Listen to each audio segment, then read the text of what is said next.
Well, hello, and welcome again to the 2012fad.com. I will be your host for this evening, and my name is Charlie Bluehawk. Last night, we talked about non-disclosure of the truth and how, as a U.S. citizen, you're actually just the asset of a corporation that was once a country called the United States of America. Today, and you can prove this, excuse me, you can prove this quite easily by going online, checking out any stock reporting company. Dun & Bradstreet is the one I can only think of, and do a keyword search, United States of America. You'll discover that the United States of America, the former republic, has been incorporated. You'll discover, if you do a search on, say, the name of your local police department or your local courthouse, you'll discover that they've also been created as offshore, privately owned corporations. In the case of the local courthouse, the judge, your attorney, and the prosecuting attorney are all shareholders in that particular courthouse. They make a profit by you being in there. Just like the judge and the prosecuting attorney and your attorney have a vested interest in you going to the local prison also being a privately owned offshore corporation. So the moment you are put into prison, all of a sudden, they're making money. And we also talked about how in signing a non-disclosure agreement with various contractors for the prime contractor, which is the United States of America Incorporated, you're signing documents that say that you agree not to reveal any of the atrocities that you see being committed in the name of the American people, who are now just assets of a corporation. And how in a constitutional republic, which is what our country was, those documents aren't legal. Everything you saw, everything that was done to you, you can talk about, because the non-disclosure agreements you signed are not legal under the Constitution. And actually, as an American citizen, if you like to think of yourself like that, you have an obligation to your country to talk about everything you've seen, the atrocities you've seen, the horrors you've seen, all being funded by you, all being done in your name. You have a legal obligation under the Constitution to tell what you know. Everything you know. And then you can hope that someone will stand beside you and help protect your rights because they saw the same things you saw. Me? I fled the United States because I knew that no one would stand beside me in defense of my rights. I knew that. Because I kept waiting for it to happen. It never did. But I wish you luck. And so tonight I thought we would chat about, where did Sunday go? And how I'm not sure what it is I just saw, but it was very real. And as you know, I see interesting things all the time, and I'd really rather not. I would rather not know any of this. But it keeps happening. As you know, we've chatted about this before. I'm in Europe, and I'll be whatever little city I happen to be in, town, village, and I'll stay in my room for a couple of days working on the internet because my theory is if I don't leave my room, I can't spend any money. And I haven't had a job for 6 months. I haven't had a real job in 4 years, and yet I have 25 years experience in international corporate management. And I'm consistently told that I am too overqualified to actually have a job. And for the last couple of months, I really have had a hard time of it. Mostly I go to bed hungry every night. Excuse me. But now I have my beautiful guardian angel in Wisconsin, who is our new and our first corporate sponsor, who feels that what I do here is important, and she contributes to keep me going. And out of the tens of thousands, 20,000, 30,000 listeners I have, she's the only one who stepped forward to actually do something real to help me.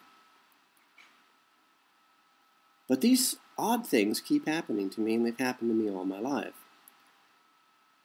Where did Sunday go? Well, I bring this up. We're trying something new today. I usually write a script.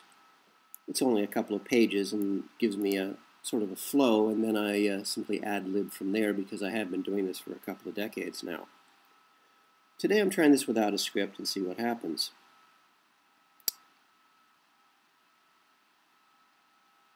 I get sort of tired watching American movies in the German language sometimes, and I try to download movies off or television shows off the internet, and usually Firefox, Mozilla on my computer just can't handle that, and they crash and burn.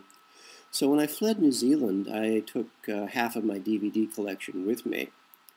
And unfortunately, since my laptop DVD burner has broken, I can't change the settings, so I can only watch maybe a third of the DVDs I actually have.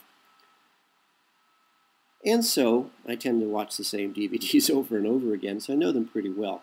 I've got this one DVD I've had, must be 5 years now. It's not a great movie, but it's okay. It's a story about the 1940s Hollywood. And it's an okay movie. If I never see it again, I won't lose any sleep over it, but it's all right. There's this one actor in the movie. It's a very minor role. He maybe says 4 lines in the whole movie. He's in 2 scenes. It's a little guy. He's not even a good actor, but I've been seeing him for the last 45 years. I remember I first saw him as a child actor on the original Star Trek. And he's very distinctive looking. He's kind of, well, he's really ugly. And normally you only see him in movies when his older brother, who's a very famous director, is directing the movie. And so he gives his younger brother a role. It's usually a walk-on, it's a couple of lines, he makes a few bucks, he goes home. But in the 45 years that I've been aware of this fellow, and I don't even know his name, he's never become a good actor. I mean, he's just terrible. And he's really ugly looking, to be honest. So he's very distinctive. But he's a terrible actor, but he gets work because his older brother is the director. Now, I mention this specifically for a reason. This is a movie that his brother didn't direct. So somehow he got this role because he knew somebody, he was perfect for the part, something. But he's only in 2 scenes. He works behind a liquor store counter. He maybe has 5 or 6 lines. And yet for the 5 years I've been watching this movie, and Lord knows how many hundreds of times I've watched this movie just out of sheer boredom, whenever it gets to his first scene, I always think to myself, isn't that nice? This guy normally only gets work because his brother's the director. He got this job on his own, good for him. And it's a little mantra I have that goes with the movie. It means nothing, it's just, it's nice to see people working. So last Saturday, I put in this DVD that I've been watching for 5 years. Let it run. The scene is we're about to get to the scene where this little ugly, really untalented little man is about to have his first scene in the movie. And I prepare my line. Isn't it nice? He got a job without his brother's not directing, it's nice he got a job on his own. And the scene plays. And all of a sudden I'm very nauseous, vertigo, because it's not him. The guy I've been watching for 5 years behind the liquor store counter in this particular movie about the 1940s is not there. There's a different actor whom I've never seen before is now playing the role of the liquor store clerk. It's the same DVD that I've had for 5 years. And yet the actor behind the liquor store counter is not the ugly, little, untalented actor that I've seen there. I've been watching this movie for the last 5 years. And as I always do, at first, I look for a logical explanation. I figure, well, maybe the screen needs to be brightened, I just don't recognize him. Maybe the screen's at a different angle, let me adjust it. It's not him. And as I'm watching the first scene that he's in, I get that feeling of vertigo and nausea, like I'm dropping out of a plane without a parachute. So I have to look away, close my eyes for a second. The nausea stops, I look back. It's still not him, and I get nauseous again. And then the movie continues, and it's the same movie. But then the second scene that this little untalented, really ugly little actor is in, and the guy behind the liquor counter isn't him again. And again, I become nauseous. Now, this is kind of interesting because a couple of months back, I was watching in German the movie The Golden Compass. And I love these books. These books are brilliant, and I know the movie pretty well. And at that particular time, the movie was exactly the same all the way through, but slightly different. It was basically the same actors, but some were different. Same costumes, a little different. Same sets, a little different. But this was the entire movie. So I could look up at the TV up there on the wall in the kitchen, look at it for a couple of seconds, become so nauseous, and the vertigo got so bad I had to close my eyes and look away. And I did that for the entire movie. I'd look up going, ugh, and look away. It's the same movie, but different. So where did Sunday go? I asked that question because on the Saturday when I watched this DVD that I've had for 5 years, something happened because I lost track of Sunday entirely. I went to bed Saturday night and I woke up Monday morning.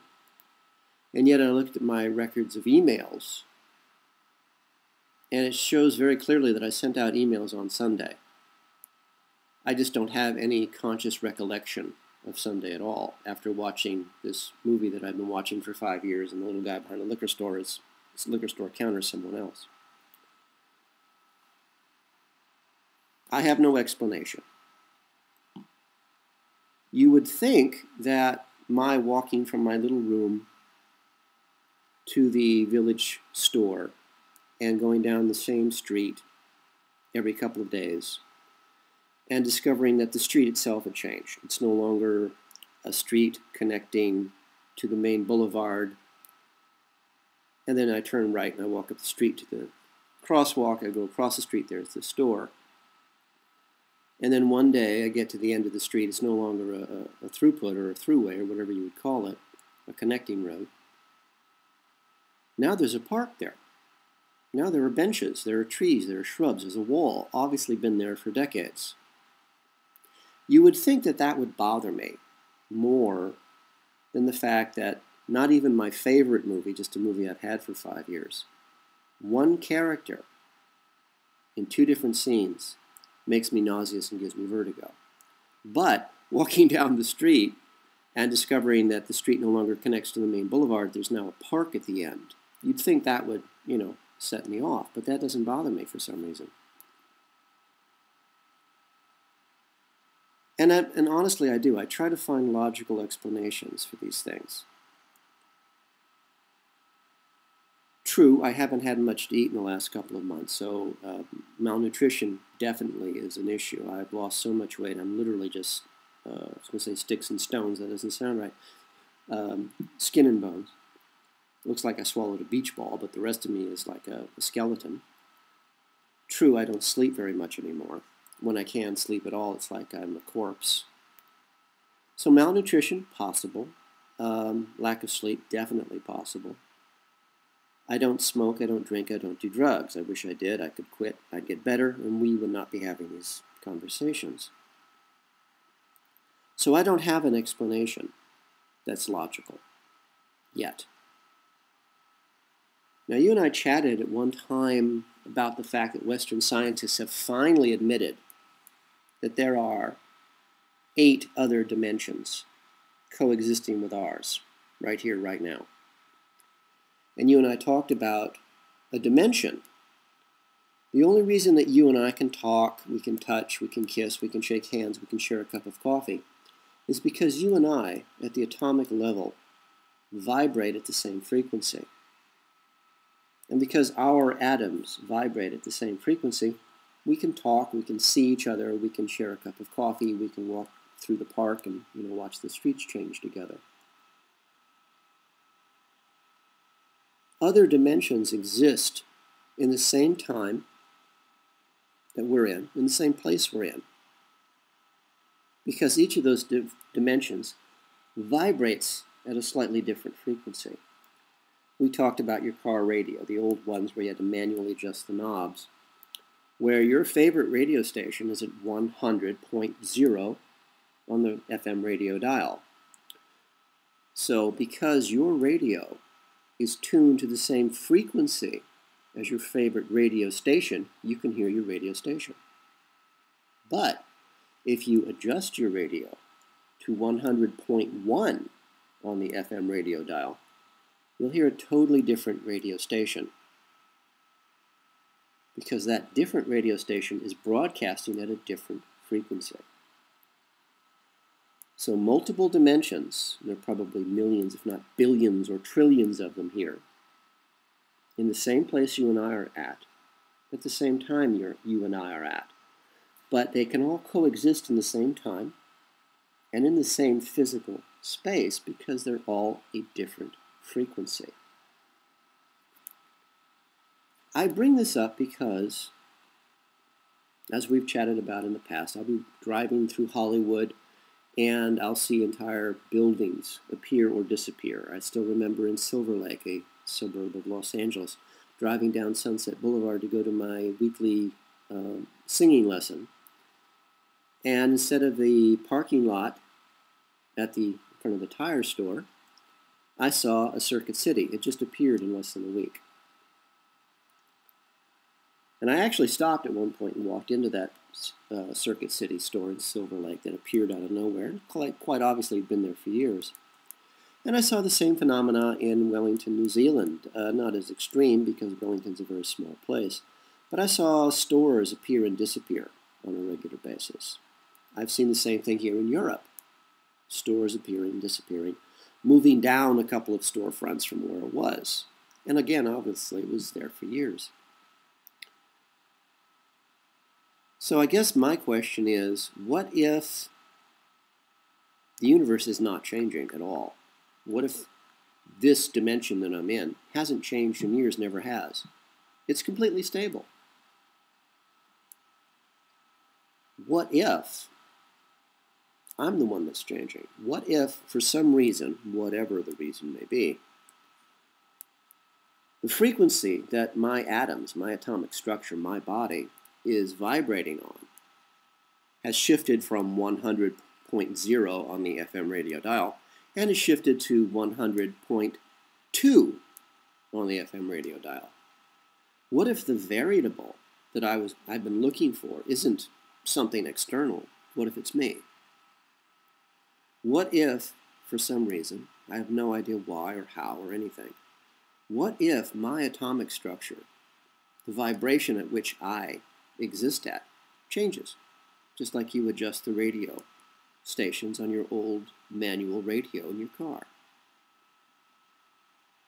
So what if when I walk down the street and I see the street has changed, instead of being a connecting street, it's now a cul-de-sac and it's now a park with trees and shrubs and benches and walls. Obviously been there for decades. Why? Because it has. That dimension hasn't changed. I did. I moved slightly up or down the radio dial. My frequency changes, which explains why I see these things and no one else does. Because to the people in that particular dimension, it's always been that way. This is just a question I'm asking because I honestly don't know the answer. Or when I see repeating people in the street, the very gay bodybuilder getting on the bus in Wellington, New Zealand, twice in 5 minutes. The 4 American people I saw in Prague, standing on the street corner arguing, having a wonderful time arguing which way they should go. And a little Asian girl with her blue folder out, spread out, and holding up for everybody to see. And the color inkjet printouts maps of the city of Prague that she was showing, and they were happily arguing about. And I went ahead and laughing to myself, that's cute. And I crossed the boulevard, a major boulevard. It takes you about 20-30 seconds to cross. And there's only certain places you can cross because it's just too much traffic. There are barriers, the whole thing, and I left them behind. And yet 5, maybe 10 minutes later, as I'm walking towards the shopping plaza. There they are again. Same four Americans, having the same argument. The little Asian girl holding the blue folder out, one foot in the street, one foot on the curb, and her black boyfriend is there, and she's arguing with her white girl in front of her, and the white girl's white boyfriend is there, and they're standing in exactly the same configuration, having exactly the same argument and laughing. And this time I actually stopped and talked to them to see if they were interactive. And yes, they were just people. I bring this up because what if on one side of the boulevard, my frequency, say, was 100.0 on the radio dial, and yet somehow my frequency changed as I crossed the boulevard and walked for 10 minutes, and now I'm at 100.2 on the FM radio dial. Simply saying I changed dimensions. And in the second dimension that I was in that day, those four people had taken a different route, but still had to have the same conversation. So there weren't two sets of them at all. There was just one set. They never changed. But for some reason, I moved from one dimension to another.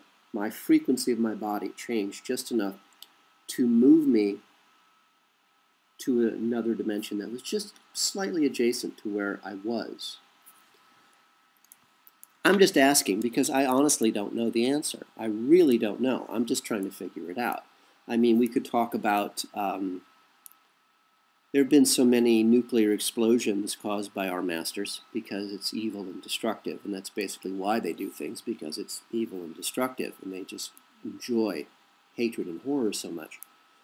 But when you ignite a nuclear weapon, you actually blow holes in time and in space, and things come and go, things they have no idea what they are or how to control them or how to stop them.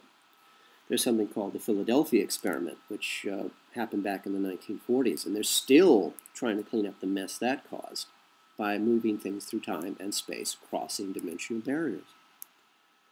Now, it's not really my goal, nor is it of any interest to me to talk about science fiction-y fantasy stuff with you. That's not my goal. My goal is to let you know that bad things are happening. You really need to do something about it, just for your own protection.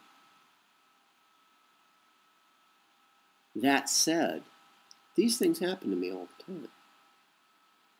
And I guess what I'm really trying to get you to do at this point, I think, is to make you aware of your surroundings.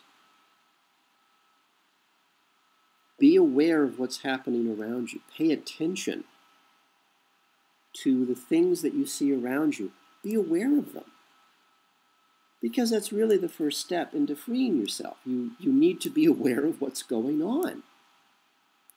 If you're not aware of what's going on in your immediate area, DVDs changing, actors in your favorite movie changing, streets changing, because I will bet money, which I don't have, I will bet money that they're happening to you right now.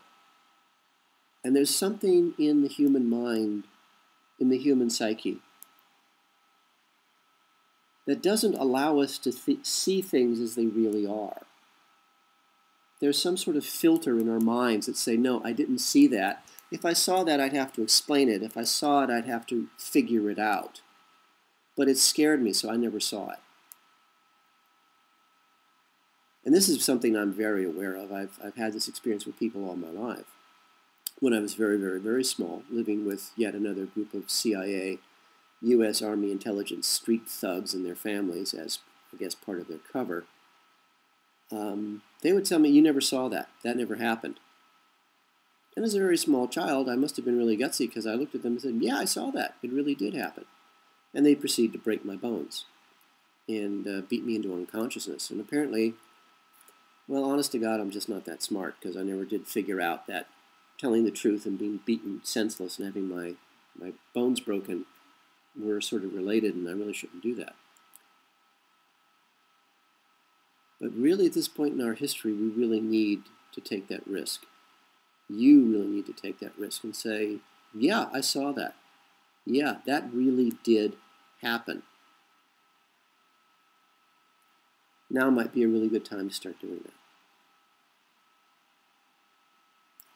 For all of us here at the 2012fad.com, this is Charlie Bluehawk, wishing you a really good day, and please reminding you that if you and I really do create the universe around us just with our thoughts, please, if that's even possibly true, please try to have at least one good thought.